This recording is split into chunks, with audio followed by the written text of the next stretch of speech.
Donc, bonsoir à toutes et à tous. Ce soir, séance de février. Donc, point 1, ouverture de la séance. Point 2, déclaration du maire. La déclaration du maire pour ce mois-ci sera brève, mais je vous invite tous à aller voir là, sur la page en fait web de la ville de Brownsburg-Chatham. Il y a la programmation pour la semaine festive, donc la semaine de relâche, qui arrive sous peu. Donc, je vous invite à aller voir ça en grand nombre, puisque notre séance en mars sera après la semaine festive. Donc, je vous invite à aller voir ce qui se passe sur notre territoire pendant la semaine festive. Il y a excessivement d'activités qui ont été préparées par le département des loisirs. Donc, je vous invite à y participer. Il y en a à la bibliothèque, il y en a à l'aréna. Il y a une soirée disco où notre DG sera le DJ. Hein? Ça se dit bien, ça, hein? Notre DJ sera le DJ. Fait que ça n'a pas manqué. Donc, c'était tout pour la déclaration du maire. Point 3, adoption de l'ordre du jour. Est-ce que j'ai un proposeur? J'en ferai la proposition. Madame Lorrain, tout le monde d'accord? D'accord. Point 4, période de questions. Donc, des nouveaux visages dans la salle. Point 4, période de questions si vous avez des questions. Sinon, il y a une période de questions à la fin également.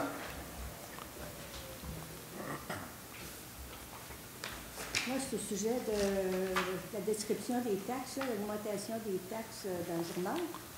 L'augmentation des taxes dans le journal. L'augmentation des tarifs qui seront augmentés là, pour les maisons desservies. Ils seront baissés. OK. Oui. Moi, je me suis... seront baissés. Je me demandais si j'avais lu le journal à l'envers. Puis, ceux qui ne sont pas desservis, ils vont augmenter les taxes. Sur quel critère vous êtes basés pour baisser eux autres, puis nous autres, rien faire pour nous autres? Oui. Bien, allez-y, M. Brunet, puis je vais faire un complément après.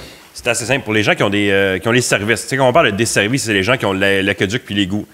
C'est des lignes qui sont séparées sur leur compte de taxes. Donc, admettons qu'il y a des dépenses à faire sur l'égout, l'aqueduc, c'est uniquement les gens qui sont desservis qui reçoivent ça. Ce qu'on a fait, dans le fond, pour les gens qui sont desservis, on a retravaillé les dépenses qu'on avait en égout, aqueduc, puis c'est des dépenses qui ne revenaient pas nécessairement cette année. Exemple, on a fait une étude sur le réseau d'égout l'année passée qui a coûté, je vous donne un chiffre, 50 000. Cette année, on n'a pas cette dépense de 50 000. Donc, le coût par porte des maisons desservies baisse. Donc, on a travaillé à rationaliser les coûts d'égout et aqueduc, ce qui fait que le compte de taxes a baissé quand même assez beaucoup pour les gens qui sont desservis parce qu'on a baissé les coûts d'égout et d'aqueduc. Pour les égouts puis l'eau, Ouais. tout ça, là, vous avez des subventions, vous autres. Pas sur toutes. Avec des puits et des fosses septiques, là, on n'a pas de subvention. On n'a absolument rien. On n'a pas de subvention pour ça. Ça, c'est les dépenses courantes. Tu sais, gérer les usines d'eau potable, gérer l'usine d'égout, on n'a pas de subvention pour ça. C'est des dépenses courantes qui sont assumées 100% par la ville. Là. Quand vous parlez de subvention, c'est si jamais j'ai un réseau à réparer, j'ai une subvention. Ça, c'est complètement un règlement d'emprunt à part. Là, ce que je vous parle, c'est les dépenses courantes. Donc, tout ce qui est personnel qui gère nos usines, on a rationalisé les coûts qui font baisser les coûts. Firme externe, analyse d'eau, traitement des eaux, usine. On en a une à Brownsburg-Chatham. Sinon, on a une collaboration avec la RAEC, la Régie des eaux usées Chatham-La Chute, avec La Chute. Donc, tout ce qui est Saint-Philippe-Est, anciennement connu sous Whistletown, bien, tout le Saint-Philippe-Est est desservi par La Chute. Donc, il y a une régie qui est créée avec La Chute pour pouvoir administrer tout ce qui est revenus-dépenses. Il n'y a pas vraiment de revenus. Là. Donc, tout ce qui est dépenses entre les villes, entre La Chute et Brownsburg. Fait que c'est juste des dépenses. C'est vraiment des lignes à part. Là. Quand on regarde le compte de taxes, on va regarder, par exemple, la valeur de la propriété 1. Après ça, il va y avoir plusieurs lignes. Recyclage, déchets, RIADM, Régie intermunicipale Argenteuil-Deux-Montagnes, Régie des eaux usées Chatham-La Chute pour les gens qui sont de Saint-Philippe-Est, le réseau d'Aqueduc Égout pour ceux qui sont de Brownsburg, etc. Fait que c'est sur plein de petits coûts qu'on a travaillé comme ça pour ceux qui sont desservis, diminuer leur compte de taxes. Mais ils n'ont pas un taux de taxe différent du vote. Là. Le taux de taxe à la taxation reste le même. C'est les services qui baissent. Puis quand même, ça, c'est une bonne nouvelle. Ça veut dire qu'on fait notre travail, puis qu'on négocie avec nos fournisseurs, puis qu'on va de l'avant, puis qu'on trouve des solutions moins coûteuses pour avoir le même service, puis faire en sorte de diminuer l'impact financier des poches des gens. Si vous me permettez, M. le maire, les gens qui sont non desservis ont quand même vu, il y en a beaucoup que leur compte y baisse parce qu'on a baissé les coûts de collecte, de recyclage et tout ça. Donc, ça dépend encore une fois de la valeur de la maison. C'est sûr que des maisons évaluées plus hautes, oui, certains vont avoir une hausse de taxes, mais en général, il y a quand même beaucoup de gens non desservis qui ont leur compte de taxes qui baissent par les coûts de collecte qui ont baissé aussi. Là. Mais je réitère, le taux de taxe, que vous soyez sur la route des Outaouais ou que vous soyez à Pine Hill, le taux de taxe reste le même pour tout le monde. C'est la valeur de votre propriété. Fait que si vous me dites, mais je paye plus cher qu'un gars à Pine Hill, ça se peut si votre propriété vaut plus cher parce qu'elle est sur le bord de l'eau sur la route des Outaouais. Ça se peut. Ça, je comprends ça. Exact. Fait que le taux de taxe reste le même. Après ça, c'est quoi les services que vous avez? Parce que les services, je trouve qu'ils ne payent pas cher pour tous ces services-là. L'eau, les égouts. Qu'est-ce que vous voulez dire? Ben, c'est pas dispendieux comparé à nous autres avec notre puits puis le faux septique, là. Ça me coûte très cher. Ben, vous basez ça sur quoi? Ben, moi, ça m'a coûté quasiment 40 000 piastres. Oui. Puis les gens qui payent pas cher pour l'eau et les égouts à Brownsburg, là, ça va y prendre bien des années avant d'atteindre 40 000 piastres. Ouf, là, on est dans la subjectivité, puis on est surtout dans une question de choix, malheureusement. Moi aussi, j'ai un puits puis une fosse septique, personnellement, puis j'ai fait le choix d'avoir un puits puis une fosse septique pour avoir le quartier où je demeure. Fait que, c'est, je pense, une question de choix rendu là. Je trouve qu'ils ne payent pas cher. C'est les services qu'ils ont. Je comprends votre point. OK, merci beaucoup. Merci. D'autres questions dans la salle en attendant? Non? On va passer au point 5. Donc, comme je mentionnais, à la deuxième période il y a une deuxième période de questions aussi à la fin. Adoption du procès-verbal de la séance ordinaire du 14 janvier 2025. Est-ce que j'ai un proposeur pour l'adoption du procès-verbal? On fait proposition. Monsieur Kévion, procès-verbal, donc c'est tout ce qui est consigné de la séance ordinaire du 14 janvier. Tout le monde d'accord pour le point 5? Oui. Point 6, adoption de la liste des chèques et des paiements pour le mois de janvier 2025 au montant de 1 610 808 et 83 sous, pardon.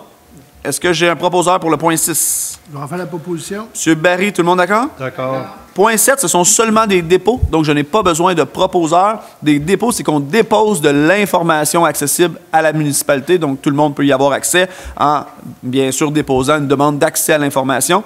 Donc, rapport mensuel du service de développement et de l'aménagement du territoire. Valeur au cours du mois de décembre 2024, 2 62 118 $. Valeur au cours du mois de décembre 2023, donc à pareille date l'année passée, on avait 4 376 900 $. Pour l'année 2024, donc pour l'année 2024, il y a eu une émission en valeur de permis émis sur le territoire de la ville de Brownsburg-Chatham de 80 196 595 $. Pour la même pareille date, donc pour l'année antérieure, 52 400 329 $. Donc, deux éléments, je le rementionne, je le réitère encore une fois parce qu'on a des nouveaux visages dans la salle. Je ne sais pas si les gens écoutent les séances qui sont diffusées à la télévision, bien évidemment, mais le 80 millions vient précisément de deux éléments. Un, la nouvelle caserne sur la montée-la-Branche qui est désérable, et deux, la nouvelle école à Saint-Philippe qui gobe pour 26 millions. Qui englobe 26 millions à peu près de valeur sur le territoire. Donc, on a 26 millions en valeur, plus la caserne dans le 80 millions de valeur de 2024. Donc, c'est des dépôts d'informations. 7.2, procès-verbal du comité consultatif d'urbanisme du 16 janvier 2025. Pour votre exemple, monsieur, votre dossier a passé au comité consultatif d'urbanisme. Donc, c'est le procès-verbal du comité. Donc, qu'est-ce qui s'est dit pendant le comité qui est déposé ici en séance au 7.2. 7.3, rapport des dépenses autorisées pour le mois de décembre 2024, règlement numéro 333-2024, ça le dit dans le titre. Et 7.4, rapport des embauches et mouvements de personnel pour le mois de janvier 2025. On réitère, donc au lieu de faire résolution par résolution, toutes les embauches et mouvements de personnel, outre les cadres, ne passent plus par résolution, donc ils sont dans un rapport déposé à la municipalité. Et pour les cadres et les congédiements, ça passe toujours par résolution selon la loi. Donc, 7, 7.1, 7.2, 7.3, 7.4, des dépôts d'informations accessibles à tous. 8, gestion et administration. 8.1, participation des membres du conseil à divers événements, autorisation d'inscription et de dépenses. Maître Bouchard. Oui, Monsieur le maire. Alors, c'est la loi sur le traitement des élus municipaux qui exige qu'une résolution soit passée pour autoriser les élus à assister à certaines activités. Donc, on autorise par la présente la participation de certains élus aux assises de l'UMQ, de l'Union des municipalités du Québec, au congrès de la Fédération québécoise des municipalités, ainsi qu'à diverses formations pour l'année 2025. Oui, effectivement. Donc, c'est une résolution qui est annuelle. On la voit passer à chaque année. Je donne un exemple. Nous, à Brownsburg-Chatham, on travaille d'arrache-pied avec l'UMQ et une multitude de municipalités pour, par exemple, acheter de l'abrasif, donc de la bas poussière, etc. Puis on a des économies substantielles pour le faire en groupe. bien sûr, hein? Plus qu'on achète en gros, moins c'est cher. Donc, on le fait en groupe et on envoie, bien, depuis les 3 dernières années, là, ça va être la 4e année, on envoie toujours des élus du conseil assister au congrès, justement, pour qu'ils ramènent l'information puis qu'on puisse accéder à des nouvelles technologies, formations, conventions de ressources humaines, etc., pour faire en sorte, bien sûr, d'être bien équipés et outillés pour pouvoir bien administrer. Donc, 8.1, est-ce que j'ai un proposeur? Je propose, M. le maire. M. Kévion, tout le monde d'accord? D'accord. 8.2, avis de motion et dépôt.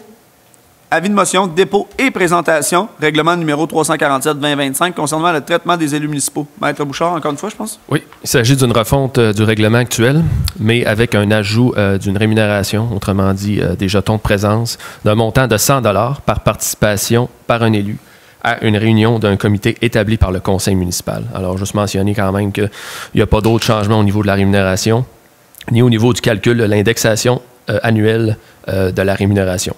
À titre informatif, le titulaire de la charge de maire en 2025 est payé 2 743 $ par mois et un conseiller ou une conseillère 914 $ par mois. Et le règlement va être rétroactif au 1er janvier 2025. Donc, vous l'avez bien entendu, un conseiller municipal, si on prend l'exemple des conseillers municipaux ici, qui ont divers emplois, autres que d'être conseiller municipal, bien évidemment. Donc, on se retrouve avec un 914 et 42? 914 Et 35. Et 35. 914 $ et 35 brut, hein, pas net, brut. Donc, ce qu'on amène, c'est que de plus en plus, la charge, surtout depuis le COVID, la municipalité a explosé, et en coût, en budget en fait, et en gestion de comités. Donc, comité des loisirs pour les événements créés sur le territoire, comité des travaux publics, comité de circulation. La circulation, c'est un élément fondamental, puis c'est, je pense, la place où on a le plus de courriels, de retours, d'appels, c'est sur la circulation, la vitesse, les arrêts, etc. Sinon, je donne un autre exemple, développement, urbanisme, CCU, comité consultatif d'urbanisme, donc qu'on est obligé, selon la loi, d'assister. Et tous ces comités-là ne sont pas payés. Et il y en a de plus en plus, et sont de plus en plus fréquents parce qu'on a de plus en plus de demandes. Donc, ce qu'on a jugé opportun de faire, si je m'enfarge, vous me le direz là, ou vous rajouterez, mais ce qu'on a jugé opportun de faire, c'est qu'au lieu d'augmenter les salaires, chose qui est excessivement mal vue hein, partout dans la vie, surtout en politique, donc même si c'est municipal puis on travaille pour notre communauté, donc au lieu d'augmenter les salaires qui sont de 914 et 35, on a décidé que selon les gens qui ont envie de le plus de s'impliquer, de prendre des congés ou de participer au comité, c'est d'avoir un jeton de présence, puis ce jeton de présence-là est payable à la hauteur de 100 $. Pas des grosses fortunes. Pas pour le travail fait. Fait que ça donne un petit plus. C'est pas une motivation, mais c'est une récompense. Puis ça fait en sorte que les gens s'impliquent. Puis ceux qui s'impliquent, bien, sont payés pas, chose qui est normale. Puis ceux qui ne s'impliquent pas, bien, ne sont pas payés. Fait que ça fait partie de la game. Mais à 914 et 35, pour le travail qui est fait actuellement par les conseillers et conseillères, excusez mon mot, là, mais je pense que c'est pas volé. Donc c'est une opinion, c'est subjectif. Vous m'en direz ce que vous pensez. Donc, 8.2, est-ce que j'ai un proposeur pour l'avis de motion, le dépôt et la présentation, règlement numéro 347-2025? Je propose. Monsieur Rowland, tout le monde d'accord? D'accord. 8.3, engagement pour la protection et l'amélioration de la qualité de l'eau du bassin versant de la Rivière-du-Nord, remplacement de la résolution numéro 2410-298 que M. Groux nous a envoyé plus tôt cette semaine. C'est pas les tests de... Non? OK. Parfait. Allez-y, monsieur.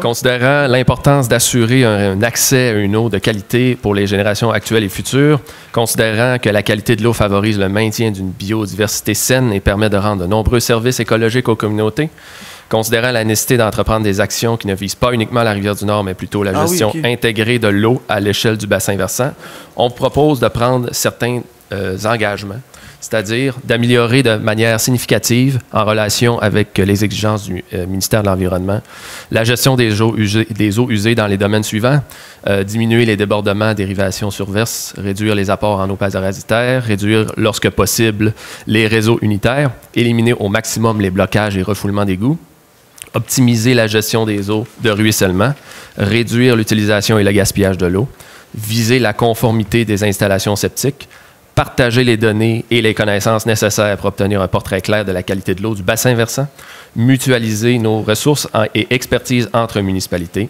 et de s'engager d'ici le 31 décembre 2025 d'adopter un plan d'action visant l'atteinte des objectifs. Excellent. Tout est dit à 8.3. Ce que je vous parlais, ça va être approuvé en mars, si je ne me trompe pas, M. Gros, finalement. Oui, c'est en mars, début mars. Donc, c'est des tests qui sont prélevés dans la rivière de l'Ouest. Donc, ça va être un autre élément, encore pour la qualité de l'eau, mais selon une résolution différente. 8.3, est-ce que j'ai un proposeur?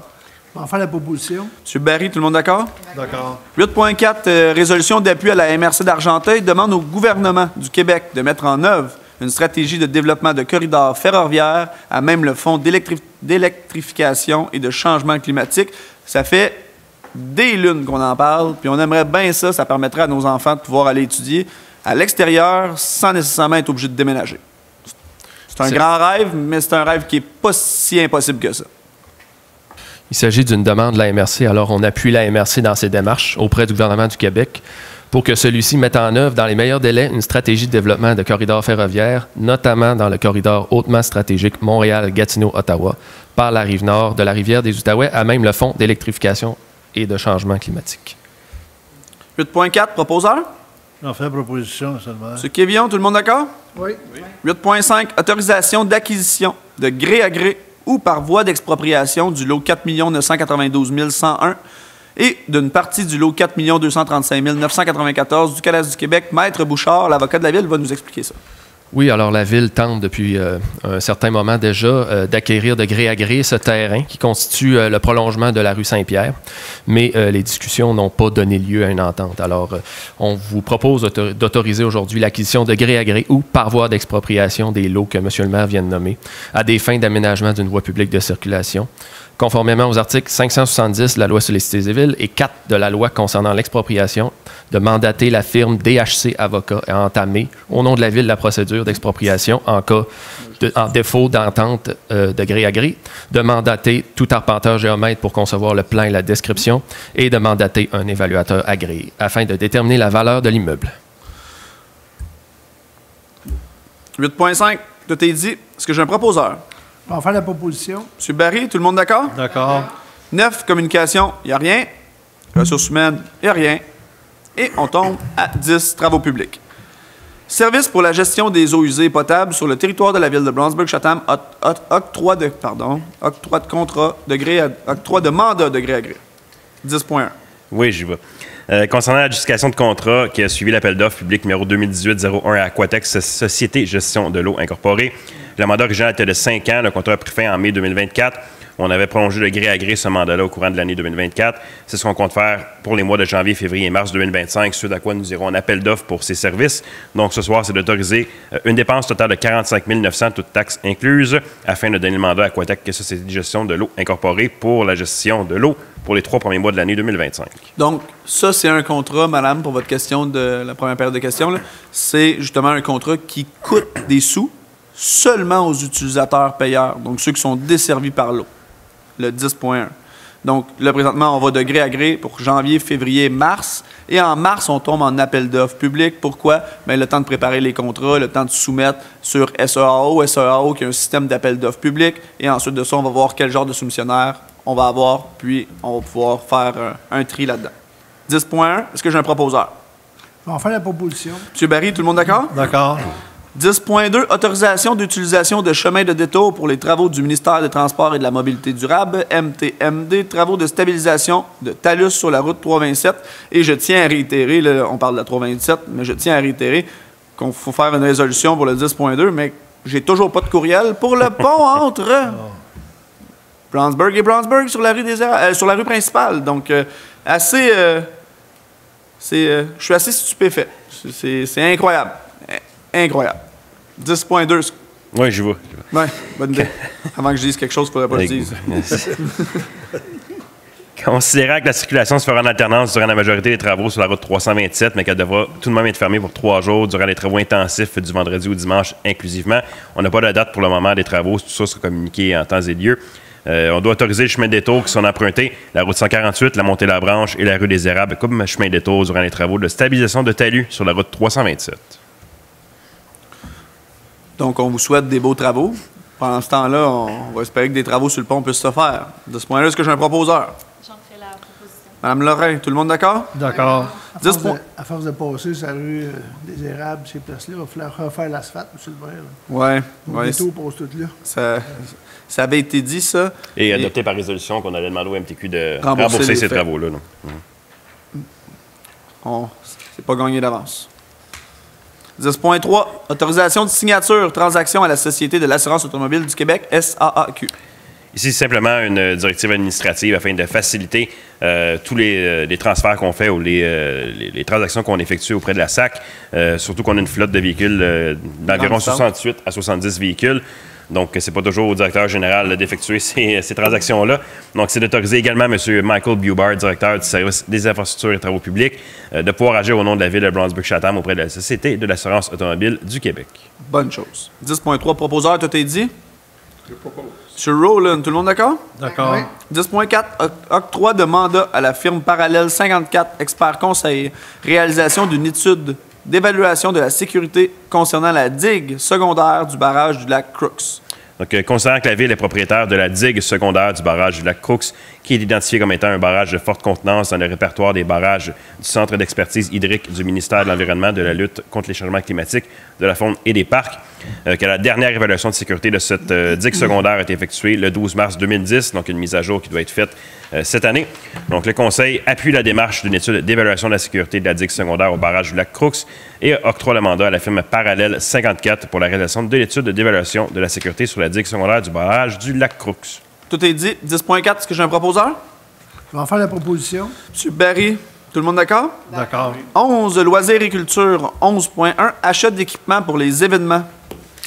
Monsieur Brunet. Oui, désolé, je prends une petite note pour la résolution précédente. Donc, concernant les événements proposés par le service des loisirs et de la culture s'enrichissent d'année en année, qu'il y a une augmentation fulgurante des frais de location d'équipements pour les évaluations, des événements dans les dernières années, désolé. Donc, au lieu de toujours louer du matériel qui coûte excessivement cher, on va procéder à l'acquisition de certains biens. Donc, le Conseil autorise l'achat d'équipements pour les événements jusqu'à un montant de 12 000 $ payable à même les activités de fonctionnement et que le Conseil autorise notre directrice du service des loisirs et de la culture, Mme Mégane Charon, à signer tout document pertinent aux fins de la présente résolution. Je ne sais pas si vous avez remarqué, pour ceux qui nous suivent mois après mois, là, mensuellement, donc chaque élément qu'on fait, que ce soit loisirs et culture, que ce soit camping, que ce soit incendie, on essaie de faire des petits achats souvent que des gros achats une fois pour pouvoir renouveler notre matériel, pouvoir acquérir surtout du matériel. Brownsburg-Chatham part de loin, honnêtement, surtout en termes de loisirs et culture. Là, on arrive avec des événements, un marché festif, une Saint-Jean, on arrive avec plusieurs événements au camping, pendant l'été, la relâche festive, etc. Puis quand on arrive à toujours louer du matériel, mais finalement, on finit par le payer en triple, le matériel, au lieu de le détenir, l'avoir entreposé, il ne se magane pas, puis quand ça nous tente, bien, on l'utilise parce qu'on le sait qu'on l'a. Puis si à un moment donné, il brise, bien, on pourra louer juste un élément brisé et non tout le paquet. Donc, ça, c'est intéressant. Puis c'est une orientation que le Conseil s'est donnée de pouvoir équiper Brownsburg-Chatham correctement, de façon nécessaire, mais petit à petit, sans nécessairement faire exploser les budgets. 11.1, est-ce que j'ai un proposeur? J'en ferai une proposition, M. le maire. Madame Renaud, tout le monde d'accord? D'accord. 11, camping. 11.2, mise en disponibilité et octroi de contrat, achat d'îlots multimatières pour le camping municipal Marina. Donc, ceci suit un peu l'explication de M. le maire. Dans le fond, à chaque année, on achète des nouveaux îlots multimatières, donc des poubelles de triage. Donc, il y a les 3 poubelles les 3 tris dans ces îlots-là. Donc, cette année, on en achète pour un montant de 6 310 provenant des activités de fonctionnement pour l'achat de poubelles pour la plage et le terrain du camping municipal. 11.2, tout est dit. Est-ce que j'ai un proposeur? J'en fais la proposition, M. le maire. Kévion, tout le monde d'accord? Oui. 11.3, mise en disponibilité, achat de 2 ensembles laveuses et sécheuses superposées à monnaie pour le camping municipal Marina. Donc, c'était une dépense qui était prévue au programme triennal d'immobilisation pour l'année 2025. Donc, considérant qu'on a reçu une soumission d'un montant de 12 618 pour les équipements et de 1 248 pour la manutention auprès de l'entreprise Lave Excel. Donc, c'est d'autoriser le mandat de cette entreprise pour l'achat de 2 ensembles de laveuses sécheuses qui sont payables. Donc, les gens qui l'utilisent au camping auront à mettre un petit jeton afin de l'utiliser. Encore une fois, tout est dit. 11.3. Est-ce que j'ai un proposeur? On va faire la proposition. M. Barry, tout le monde d'accord? D'accord. 11.4, mise en disponibilité et achat d'une pompe et d'accessoires servant à l'installation d'une station de vidange à bateau à la marina du camping municipal Marina. Ça, c'est excessivement demandé. Oui, exactement. Donc, considérant que la marina offre déjà un service de vidange d'eau sanitaire au camping, à la marina, et c'est un service mobile, donc c'est nos employés qui doivent avec un petit chariot aller sur les quais, ce qui est excessivement dangereux et risqué pour leur vie de se promener avec ça sur des quais. Donc, et long et coûteux en temps de main-d'œuvre. Considérant que la demande pour ce service est en constante augmentation, qu'un emplacement fixe permettra d'augmenter l'achalandage de la station de vidange et par conséquent d'augmenter certains revenus de la marina, que l'achat de cette pompe et des accessoires est prévu au programme triennal d'immobilisation pour l'année 2025. Considérant qu'une soumission montant de 19 709,88 plus toute taxe applicable pour une pompe avec accessoires et manutention a été reçue de l'entreprise WMW Vacuum Pump Out Systems. On répète tout le monde. Que les coûts d'installation sont estimés à 15 000 En conséquence, le Conseil autorise la mise en disponibilité d'un montant de 35 000 provenance du fonds de roulement qui est remboursable par le Fonds général sur une période de 10 ans pour ce que je viens d'expliquer auprès de quelle entreprise, monsieur? Non.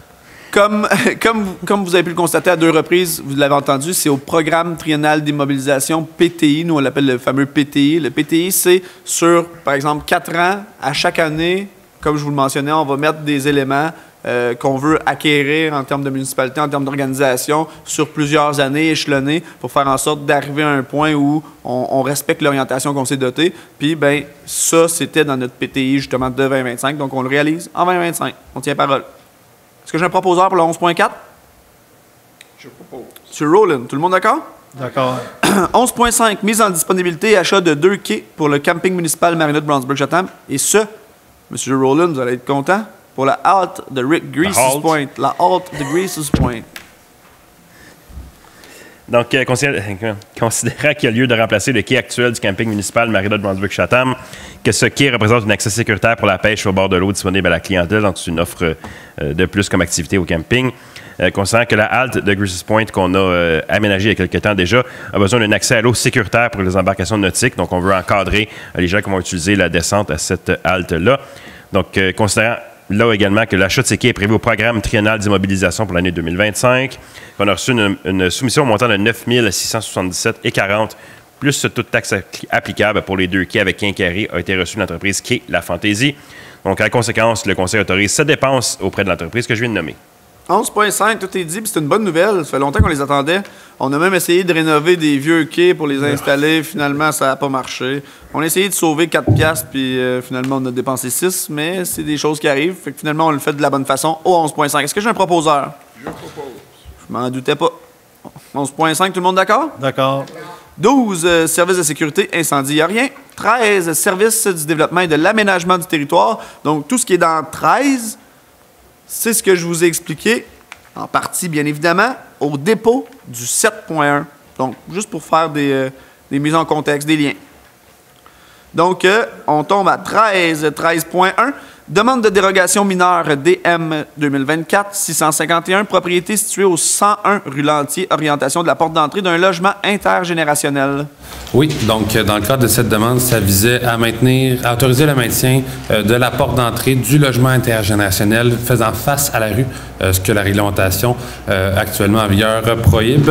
En fait, c'est une responsabilité partagée entre l'inspecteur à l'époque et le citoyen. C'était pas visible. L'emplacement de la porte d'entrée projetée n'était pas visible sur le plan et le permis été donné, donc les travaux ont été faits de bonne foi. Dans le cadre de cette demande, il est recommandé à l'unanimité par le CCU d'accepter la demande telle que déposée et c'est ce qui est proposé d'être fait ce soir. Donc, M. Brunet, le directeur général, a toujours mes arrières correctement et s'assure que je fasse toujours les choses de bonne façon. Donc, à ce qui paraît, à chaque demande de dérogation mineure, maintenant, il faut que je demande s'il y a des gens qui veulent se faire entendre sur la demande de dérogation mineure au 13.1 dans la salle ici présent. Parce que moi, j'ai pas reçu de courriel ou d'appel. Non? Parfait. 13.1. Est-ce que j'ai un proposeur? Oui, j'en ferai la proposition. Madame Lorrain, tout le monde d'accord? D'accord. Oui. 13.2, demande de dérogation mineure DM 2025-7, propriété située au 150 chemin du lac Val-de-Mars. On dit Val-de-Mars ou Val-de-Mort? Ça dépend des gens. OK. Je me l'ai toujours posé comme question. On va dire Val-de-Mars. Distance séparatrice pour la location en court séjour. Oui, donc dans le cadre de cette demande, ça vise à faire autoriser des distances séparatrices de 12 mètres d'une propriété voisine qui n'est pas mise en location et autoriser une distance de 62 mètres entre 2 terrains deux propriétés, 2 immeubles qui sont mis en location, alors que la réglementation stipule que les distances minimales sont de 50 mètres dans un premier temps et de 100 mètres entre 2 immeubles qui sont mis en location. Ces normes-là sont en vigueur depuis le mois de... en fait, depuis l'année 2022, où est-ce que ça avait été une volonté du Conseil d'encadrer cet usage-là. Avant que... Merci, M. Gros. Désolé, je m'excuse. Oui, en fait, je voulais juste ajouter que cette demande de dérogation mineure avait recommandé d'être refusée à l'unanimité par le CCU, et c'est ce qui est proposé à l'effet ce soir. Dû à notre réglementation, bien évidemment. 2 choses avant que je demande si quelqu'un qui veut se faire entendre sur cette demande. Vous, dans la salle, mettons, vous diriez quoi? Val-de-Mars ou Val-de-Mort? Je me le demande vraiment. Vous savez pas? Non? Il n'y a pas de gens qui ça fait longtemps? Vous, ça fait longtemps que vous êtes ici à Brownsburg, madame? Non? Fait que s'il y a des gens qui nous écoutent et qui peuvent m'écrire un petit texto Messenger ou m'appeler pour me le dire, parce que ça serait le fun, m'envoyer peut-être un écho de savoir comment on le dit, je serais curieux. Ça fait trop longtemps que je vis ici et j'en ai aucune idée. 13.2. Est-ce qu'il y a des gens qui souhaitent se faire entendre sur la demande de dérogation mineure 13.2? Non? 13.2. Est-ce que j'ai un proposeur pour proposer le refus de la demande? Je propose. M. Rowland, tout le monde d'accord? D'accord. 13.3. Demande de PIIA. Plan d'implantation et d'intégration architecturale, numéro 2025-01, relative à une demande de certificat d'autorisation visant la rénovation extérieure du bâtiment principal, propriété située au 292 rue de l'Hôtel de Ville. Monsieur Gros. Donc, dans ce cas-ci, ça vise à procéder à la peinture de l'ensemble des éléments qui sont en blanc sur le bâtiment principal. Donc, on parle des cadrages de fenêtres, de portes, les fascias, soffites, la galerie, les barreaux et tout ça. Cette demande-là a été analysée au comité. Dans le fond, ça a recommandé d'être refusé à l'unanimité par le CCU, étant donné que le garage qui est attenant à la résidence est de couleur blanche présentement. Il n'y a pas prévu de faire de travaux et c'est prévu aux critères du règlement dans ce secteur-là, secteur de PIA-là, et aussi au niveau du règlement de zonage, que les bâtiments accessoires doivent s'agencer avec le bâtiment principal.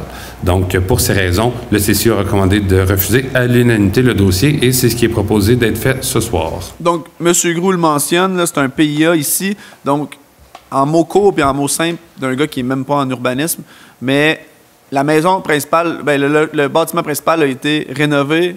Il y a un garage dans une zone de PA centre-ville où c'est plus historique, plus architectural. Il faut rénover les attenants, les garages, les cabanons en même temps qu'on rénove le bâtiment principal. Présentement, les 2 bâtiments sont complètement, on dirait même pas de la même cour. C'est complètement à part. Le conseil voulait accepter conditionnellement à ce qu'il y ait une demande déposée pour le garage. Malheureusement, selon la loi, on a regardé, on ne peut pas accepter conditionnellement à ce que le garage soit fait. Fait qu'il faut refuser la demande pour que le monsieur ou la madame, je ne me rappelle plus, vienne déposer une demande pour dire « OK, je vais faire mon garage ou je vais améliorer mon garage pour qu'il soit similaire à ma propriété, pour que ça s'agence tout bien. » Aussi simple que ça. Bien, je pense que c'était simple, vous me le direz. 13.3, est-ce que j'ai un proposeur, encore une fois, pour refuser la demande qu'on aurait accepté conditionnel, mais que là, on doit refuser, puis qu'il faut que le citoyen revienne, ou la citoyenne. J'en fais proposition. M. Québillon, tout le monde d'accord? Oui. Est-ce qu'il y a quelque chose qui devait être ajouté? Ou c'était... Non, c'est correct. Parfait. 13.4, demande de PIIA, numéro 2025-2, relative à une demande de certificat d'autorisation visant la rénovation extérieure du bâtiment principal, propriété située au 252 rue Mountain. Oui. Oh, il y a une erreur dans la résolution, par exemple. C'est Mountain. Oui. Effectivement. Donc, dans le cadre de cette demande, ça visait à procéder au remplacement de l'ensemble des fenêtres sur le bâtiment principal. Donc, des fenêtres vont être en PVC de couleur noire. Avec le cadrage aussi en couleur noire. Cette propriété avait déjà fait l'objet d'une demande au mois de novembre 2024 où on venait autoriser le remplacement des fenêtres en aluminium de couleur blanc avec un cadrage aussi en aluminium noir. Donc, ici, dans ce cas-ci, les membres du CCU ont recommandé de refuser unanimement la demande telle que déposée, étant donné que, selon eux, comme on a parlé tantôt pour le premier précédent, l'agencement avec la porte d'entrée allait être difficile et ils préféraient les matériaux et les couleurs proposées à la résolution de 2024. Donc, c'est ce qui est proposé d'être fait aujourd'hui aussi. 13.4, j'ai rien à ajouter. Est-ce que j'ai un proposeur pour refuser la demande? Je propose. M. Québillon? Oui. Tout le monde d'accord pour le 13.4? Oui. Ça a été une longue discussion. Vous êtes sûr, là? Parfait. 13.5. Demande de PIA numéro 2025-3 relative à une demande de certificat d'autorisation visant la construction d'un garage privé détaché avec un abri attenant, propriété située au 498 route des Outaouais. Oui, donc l'objet de cette demande vise justement, comme on l'a mentionné, un garage et un abri attenant avec un revêtement de bois, portes et fenêtres et toiture de couleur noire. Donc la demande a recommandé d'être acceptée majoritairement par le CCU et c'est ce qui est proposé d'être fait ce soir. Celle-là aussi, on voulait la refuser, mais le citoyen est venu assister à la séance, donc on a dit qu'on était pour l'accepter 4 minutes avant la séance. Mais là, vous comprenez que c'est une joke, mais ce serait le fun qu'il y ait plus de gens qui viennent assister à la séance, parce qu'il y a des bonnes choses qui se font à Brownsburg-Chatham, puis ce serait le fun que les gens en prennent conscience. 13.5, est-ce que j'ai un proposeur pour accepter? C'était une joke, hein, je répète. Pour accepter. Monsieur Rowland, tout le monde d'accord? Oui. D'accord.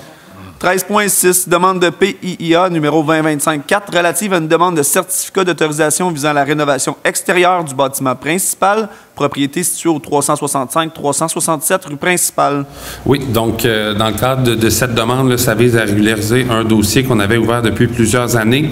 En fait, ça vise à venir installer du revêtement extérieur sur une partie du bâtiment principal qui n'en avait juste pas. On parle d'un cannexel de couleur scandinave, donc dans les teintes de jaune, beige, qui va s'agencer avec le revêtement extérieur actuel de la propriété. Donc, ça a été recommandé d'être accepté à l'unanimité par le CCU et ce qui est proposé d'être fait ce soir. Ça, on aime ça. 13.6, est-ce que j'ai un proposeur? Aussi simple que ça. Monsieur Rowland, tout le monde d'accord? D'accord. 13.7, acceptation finale des travaux quartier Woodbine, phase A et B. Oui, donc on a reçu, là, les travaux ont été complétés et on a reçu les rapports des déficiences qui ont soulevé aucune déficience avec la rue Woodbine dans les phases A et B du projet de développement. Donc, ce qui est proposé d'être fait aujourd'hui, c'est d'accepter de manière finale les travaux en vue de reprendre possession de ces rues-là. C'est très standard. 13.7, est-ce que j'ai un proposeur? J'en fais proposition, M. le maire. M. Kévion, tout le monde d'accord? D'accord.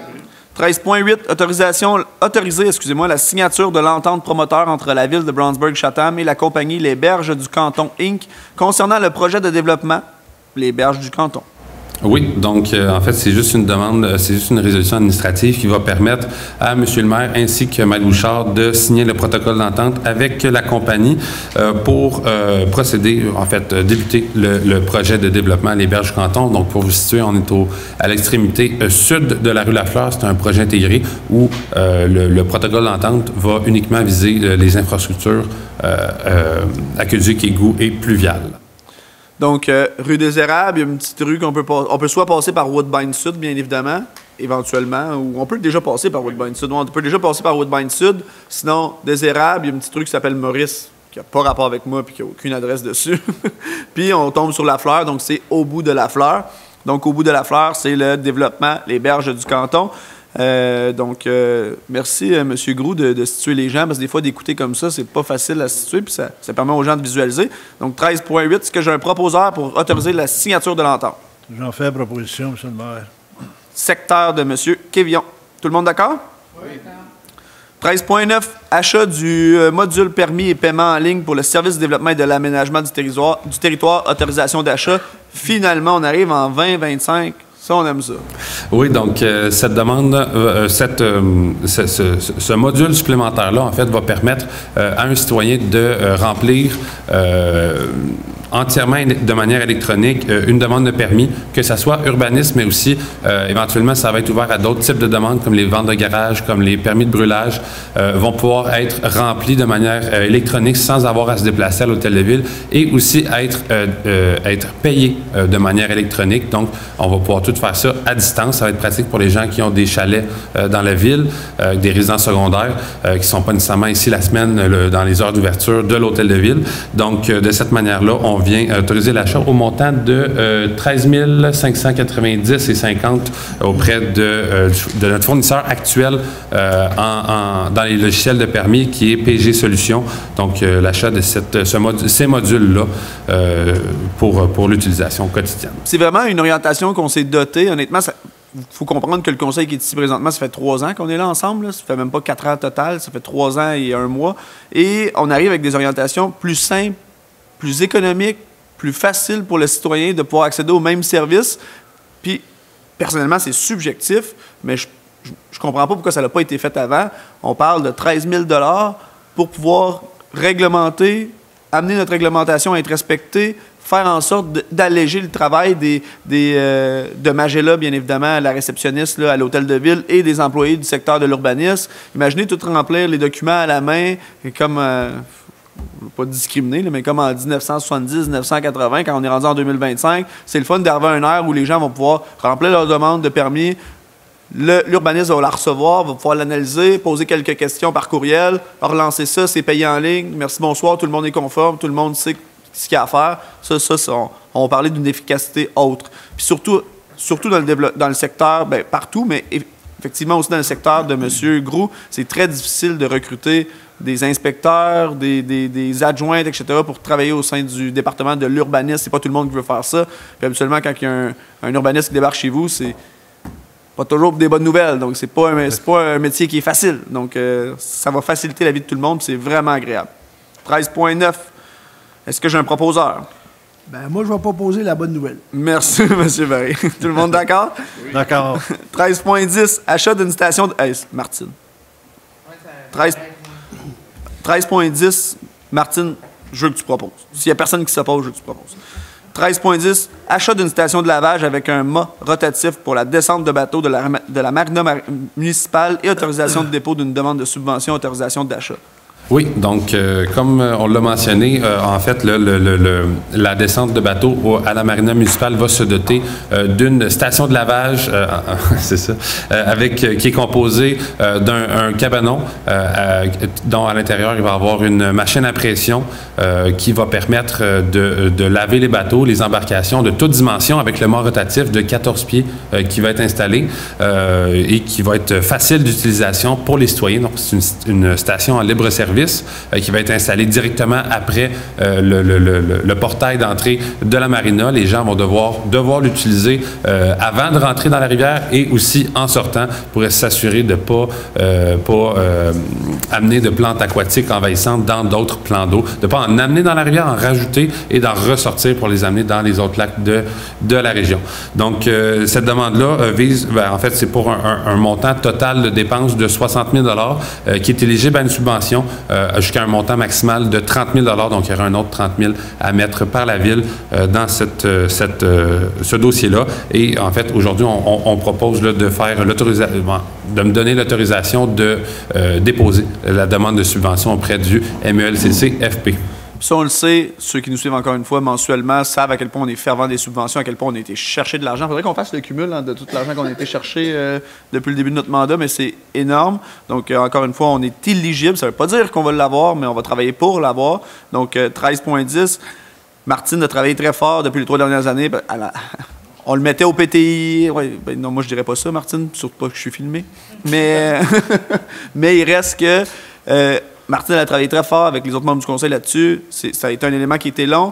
Puis je le dis, puis je prends du temps là-dessus parce que je sais qu'il y a un autre élément que les gens nous demandent, qui paraissent des petits éléments, mais qui sont des fois plus compliqués à travailler qu'on pense. Mais l'autre élément qu'on me demande ou qu'on nous demande souvent, c'est le parc à chiens. Donc, si on a eu un mât rotatif de 14 pieds pour laver des bateaux, perdez pas patience, perdez pas espoir, le parc à chiens devrait arriver sous peu.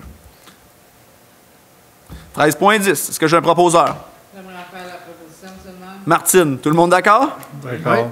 13.11. Session fin de parc, terrain de jeu et espace naturel. C'est dommage que M. Florestal ne soit pas là. Demande de permis de lotissement numéro 2023-18. Modification à la résolution 2308-315. Oui, en fait, là, c'est simplement une modification à la résolution qui avait établie en 2023 pour la rétribution de la contribution pour fin de parc dans le cadre du quartier Woodbine. En fait, là, pour accommoder là, certains... il y avait une résolution à la base qui avait été établie avec une répartition en pourcentage et en terrain de la contribution pour fin de parc. Maintenant, il y a lieu de revoir cette répartition-là dans une petite mesure. En fait, là, on vient retirer une superficie équivalente à 75 mètres carrés du total du 8000 mètres carrés et plus total là, de parc qui nous est cédé. Et dans le fond, il y a une contribution en argent supplémentaire à celle qui avait déjà été faite dans le passé équivalent à 1200 $ environ qui va être envoyé dans le fonds de parc. Donc, on vient juste faire la modification à cette résolution-là de 2023. Session fin de parc, terrain de jeu, espace naturel. Je l'explique à de nombreuses reprises, mais on a toujours des nouveaux usages, des nouveaux auditeurs, fait qu'on va le réexpliquer. Session fin de parc, poste budgétaire très spécifique à la ville, d'où les sessions fin de parc quand il y a des lotissements comme ça, des terrains qui se divisent, etc., qu'on envoie. Donc, il y a un montant qu'on envoie dans le poste budgétaire et légalement, le poste budgétaire ne peut être utilisé que uniquement, et ce pour la rénovation, l'amélioration, la création de nouveaux parcs, terrains de jeu ou espaces naturels. Donc, c'est des bonnes nouvelles. En général, à 99,9, c'est des bonnes nouvelles. 13,11, est-ce que j'ai un proposeur? On fait proposition seulement. M. Kévillon, tout le monde d'accord? Oui. Et le dernier point, 13,12, la dernière résolution, en fait, pas le dernier point, mais la dernière résolution, 13,12, remplacement de un membre du comité consultatif d'urbanisme par la nomination d'un nouveau membre, M. Marc-André Lapointe. Oui, donc il y a un membre du comité consultatif d'urbanisme qui a dû nous quitter, qu'il n'était plus résident de la ville, puis on sait que c'est un prérequis pour siéger sur le comité. Donc, on a dû faire un appel de candidature pour le remplacer, ce citoyen-là. Et M. Marc-André Lapointe, sa candidature a été retenue pour siéger sur le comité dans un rôle intérimaire. En fait, là, il va reprendre le mandat, bien, pas intérimaire, mais il va reprendre un mandat déjà commencé par M. Saulnier qui nous quitte. Donc, c'est un mandat d'un an et 1 mois, 2 mois, environ. Qui reste. Qui reste à faire, exactement, au lieu du 2 ans standard. Tout est dit. Bonne chance, M. Lapointe. Bon succès. 13,12, proposeur. Oui, je vais en faire la proposition. Madame Lorrain, tout le monde d'accord? D'accord. Point 14, deuxième période de questions. Est-ce que j'ai des questions dans la salle? Allez-y, monsieur. J'espérais que vous posiez une question, parce que là, je me questionnais à savoir... Pourquoi il est venu? Ouais, pourquoi? Qu'est-ce qu'il me veut, là? Va-tu recevoir un courriel ou un appel? Bonsoir. Moi et ma blonde, on est venu s'installer à Brownsburg, Chatham, ça fait déjà 1 an et demi. On aime bien notre nouvel endroit de vie. Bienvenue. Merci.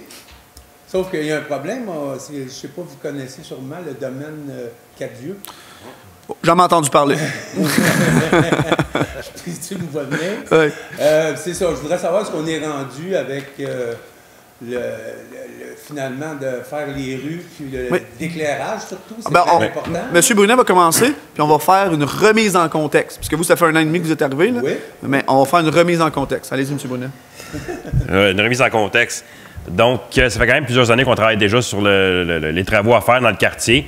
Il y a différents scénarios qui avaient été estimés dans le passé pour principalement les fossés. L'asphalte, l'éclairage, c'est une chose. C'est les fossés qui étaient la grosse question, de savoir qu'est-ce qu'on va faire dans le domaine. Okay. On avait une rencontre citoyenne, je ne sais pas si vous étiez citoyen à ce moment-là, qu'on avait expliqué les différents scénarios. Peut-être pas, peut-être que vous êtes arrivé après, là. Oui, mais je n'ai entendu parler. Okay. On avait présenté, mettons, un scénario où on canalisait les fossés, qu'on les... je ne sais pas le reste, qu'on faisait des nous drainantes, qu'on appelle, c'est une autre sorte de fossé, ou qu'on les renivelait au complet. Donc, on repartait avec des niveaux complets du début à la fin du projet. C'est sûr que le dernier scénario était moins cher, ce qui a été voté par la grande majorité des citoyens. Donc, c'est ce qui ne faisait pas d'augmentation sur votre compte de taxes par rapport aux fossés. Et il respectait ce que les citoyens voulaient. Dans le fond, on a respecté les souhaits des citoyens. Non, pour les fossés, c'est une chose. C'est pas vraiment... Les fossés, on les a commencés. C'est ça. Les fossés, on les a commencés à l'automne. Oui. Aussi, l'année passée, on avait fait déjà un appel d'offres pour les travaux. Dans le fond, qui comprenait fossés, asphaltage et éclairage. Et le coût qu'on a reçu était le double de ce qui avait été estimé. Donc, nous, comme gestionnaire de ville, pas vrai qu'on va vous filer la moitié de la double de la facture, ça faisait aucun sens. Donc, c'est pour ça qu'on a trouvé des solutions pour faire baisser votre facture. Donc, faire à l'interne les fossés. On avait reçu une lettre c'est ça. Qui disait justement. Exactement. Donc là, on a fait les fossés à l'interne, on a commencé, on va les finir au printemps. Puis pour le reste, dans le fond, tout ce qui est asphaltage, éclairage, on aurait travaillé avec notre firme d'ingénierie pour baisser encore une fois les coûts le plus possible. Et ils sont en train de finaliser les plans et devis. On devrait partir en appel d'offres à la mi-mars pour faire les travaux dès le dégel. Donc, techniquement, si tout va bien, au courant de l'été, vous allez avoir du pavage et de l'éclairage. Encore une fois, si tout va bien, si le prix ne fait pas de sens, on vous verra, mais si les prix sont dans le budget, ça fait du sens. Les travaux vont se faire au printemps, début de l'été. Donc, quelque part, on vise mi-fin juillet tout va être fini, il va y avoir du pavage, puis on va se parler d'autres choses. C'est ça que je voulais entendre. C'est ce qu'on espère, nous aussi. Ça n'a pas de bon sens, là, se promener dans le noirceur. Je suis d'accord avec vous. Les filles, ils reviennent dans le noirceur, ils peuvent tomber dans le fossé quasiment. Là. On voit rien. Mais là, vous aviez dit que ça ne vous dérangeait pas, les fossés. Puis les rues, ça a l'air d'une zone de gaz. Oui, mais il y a tellement de camions qui passent là que... Les trous qu'il y a là, moi j'ai un char neuf, puis chaque à tous les fois que je sors du projet. Je suis d'accord avec vous. On a bien hâte autant que vous. C'est pour ça, mais je suis content d'entendre que ça avance. Là. Mais on prend ça très au sérieux. Si vous avez des questions, vous avez Mme Lorrain qui est là, qui est la conseillère du district. Okay. Donc, c'est le district 5 dans lequel vous vous trouvez. Si vous cherchez, mettons, sur la page de site web de la ville, il est flambant neuf, le site web, là, comme votre auto. Fait que vous pouvez l'utiliser aussi. Non, mais ce que je veux dire, 2 points. Le premier point, c'est que le domaine Cadieux, là, il date de 2017 quand ça avait commencé. Okay? Puis, le domaine a été fait en 2 phases. Il y avait la première phase, la deuxième phase. Quand il y a eu la première phase, les gens nous demandaient déjà de l'asphalte, qui était chose... Les terrains n'étaient pas vendus. Bien, ils n'étaient pas tous vendus. La première phase n'était pas toute construite. Puis la deuxième phase commençait. Fait que comment je fais pour expliquer aux contribuables du secteur de la phase 1 que oui, on va faire la phase 1 en asphaltage, mais qu'il y a quand même des 18 roues qui vont passer avec du gravier, de la terre, etc., puis qui vont abîmer l'asphalte, qui vont abîmer l'asphaltage. Puis que là, je vais faire l'asphaltage de la phase 2 en 2 temps. Puis là, l'asphaltage de la phase 2 va être flambette. Puis là, les gens de la phase 1 vont venir et m'ont dit, mais on passait avec des 18 roues. Fait que vous comprenez? Fait qu'on a dit, on va attendre. On sait que ça va être une zone de guerre. On va attendre, puis on va faire ça tout one shot. D'un coup, d'une traite. C'est pas mal tout vendu. Oui, c'est pas mal tout vendu. C'est la raison pour laquelle on arrive en appel d'offres. On a travaillé pendant les 3 ans qu'on était là. On a travaillé pendant les 3 ans. Puis ça me dérange pas de le dire parce que les choses au municipal prennent du temps. Je ne suis pas un politicien traditionnel, mais j'ai compris que les choses au municipal prenaient beaucoup de temps, très beaucoup de temps, comme le MTMD qui prend extrêmement de temps. Puis, à partir de là, on arrive avec un projet global où là, on est prêt. On lance ça en appel d'offres. Puis là, on arrive à 2 fois le prix. Oui, ça n'a pas de bon sens. Qu'est-ce que vous diriez de moi dans votre souper de famille si... de moi, je parle de moi, mais c'est de nous. Qu'est-ce que vous diriez de nous au souper de famille si on vous disait, ils en ont demandé, même si ça coûte 2 fois le prix, on s'en fout, on leur file la facture, on le fait, puis c'est une taxe de secteur, merci, bonsoir, parce que c'est leur première asphalte. C'est pas logique. Fait que là, on est retourné en appel d'offres, puis ça a pris du temps, puis on est arrivé avec des comités internes, puis on est arrivé avec des gens qui ont travaillé sur le projet, sur les plans de vie, puis là, on retourne en appel d'offres, puis on croise les doigts on croise les doigts que l'asphalte ne vienne pas des États-Unis, mettons. Je vais aller, je le dise. Le double plus 25 %. Le double plus 25, exactement. J'exagère, mais c'est juste pour que vous compreniez qu'on essaie de créer ça en bon gestionnaire parce que nous aussi, Brownsburg, on est tous des résidents de Brownsburg-Chatham, on est tous des citoyens, puis on est tous des payeurs de taxes. On essaie juste de faire notre juste part, puis on trouvait que le double du prix, c'était littéralement le double du prix. Là, ça n'avait aucun sens. Fait que c'est la raison pourquoi ça a pris un peu plus de temps. C'était ça un peu la remise en contexte. Mais au moins, on est d'accord que c'est pas normal. Vous travaillez dessus. Puis s'il y a des bonnes chances. Il y a des bonnes chances. C'est un entrepreneur de la région à l'interne qui a fait les fossés. OK, oui. Fait oui. Encore une fois, on dit fossé ou fossé? À votre guise, comme ça aussi, ça dépend. Ça peut être des caniveaux. Il y a 2-3 recherches à faire ce soir. Mais oui, effectivement, non, c'est ça. On trouvait ça illogique. Mais là, au moins, on arrive à un bon point culminant où vous ne serez pas déçus longtemps. Puis vous ferez comme vous voulez, vous pourrez appeler ça de l'asphalte d'élection, etc., parce que c'est les élections en novembre cette année. D'autres questions? Non, c'est beau, je suis content. C'est la réponse que je voulais avoir, là, que en principe, l'été prochain, ça devrait être bon. Si les prix sont bons. C'est ça. Pas l'été prochain. Là, on est des politiciens, fait qu'il faut dire cet été. Dès cet été. Non, je vous agace. Merci pour votre question. Oui, ça arrive. Puis transmettez l'information, s'il vous plaît. Oui. Puis c'est filmé. C'est disponible sur le canal 9 ou sur le site web de la TVC d'Argenteuil. Puis c'est filmé. Vous dites aux gens qui n'écoutent pas toute la séance, mais qui allent directement à la fin, puis au pire, ils auront la réponse. Oui. Merci beaucoup. Ça fait plaisir. Merci à vous. Bonne fin de soirée. Puis encore bienvenue à Brownsburg-Chatham. D'autres questions? Allez-y, madame. Moi, c'est juste pour vous inviter pour dimanche prochain, le 9, au sous-sol de l'église, pour un brunch. Le 9 février? Le 9 dimanche. À partir de quelle heure? De 10h à 1h. De 10h à 1h. Donc, c'est un rendez-vous de 10h à 1h. Merci de l'avoir spécifié. Le 9 février, au sous-sol de l'église à Brownsburg, pour un brunch. C'est ça. Au coût de 18 $ par personne. Au coût de 18 $. Merci. Merci à vous. Donc, sur ce, est-ce que j'ai un proposeur pour la levée de la séance? J'en fais proposition. Battez-vous pas tout en même temps. Monsieur Quévillon? Tout le monde d'accord? Yes, sir! Une autre bonne séance. Merci à toutes et à tous. Passez une excellente soirée. Passez un bon mois de février. On se voit après la relâche festive de mars.